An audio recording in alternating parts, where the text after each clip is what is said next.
Mr. President, 42 days ago, that's more than 1,000 hours. 42 days ago, 74 senators from this chamber voted to pass a badly needed long-term transportation bill.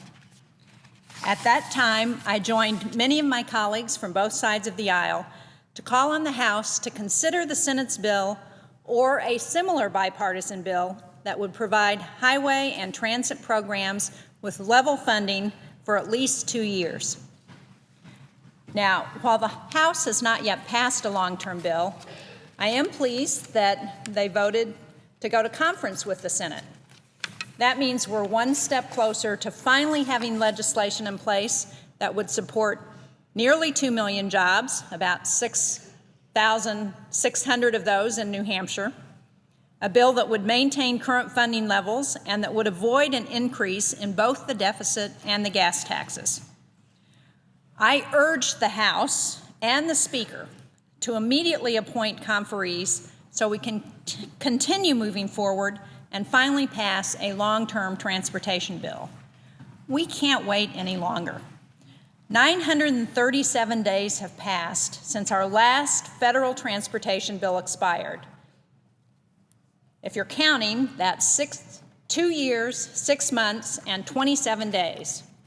And if the House doesn't join the Senate and support a reasonable bipartisan transportation bill that's paid for, states and towns won't have the certainty that they need from Washington to plan their projects and improve their transportation infrastructure.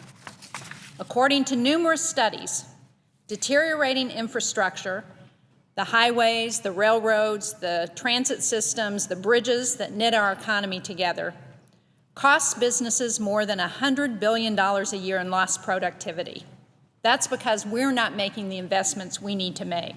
And this is no time to further stall programs that encourage economic growth and create the climate for businesses to succeed.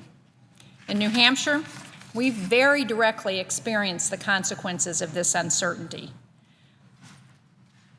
The main artery that runs north and south in New Hampshire, Interstate 93, is congested.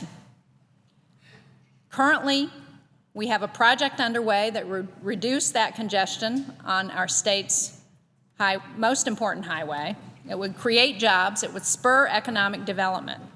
And although this project has been underway for several years, the pace of the project has slowed dramatically because we don't have a transportation bill in place.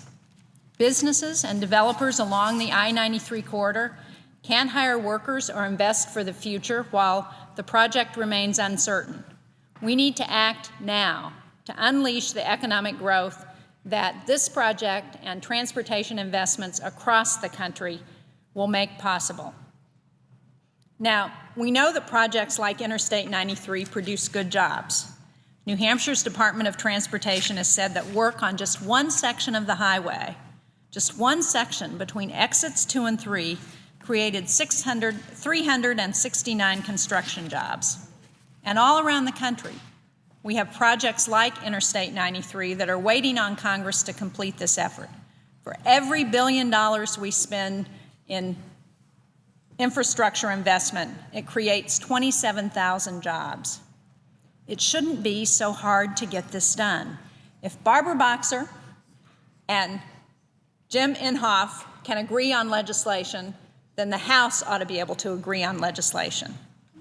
Cities and businesses need the certainty as we get to the new construction season, and the longer the House waits to appoint conferees, the harder it will be for Congress to pass a long-term bill. I urge the House to swiftly appoint representatives to negotiate with the Senate so that we can come together and make the federal investments necessary to get transportation projects moving and get people back to work.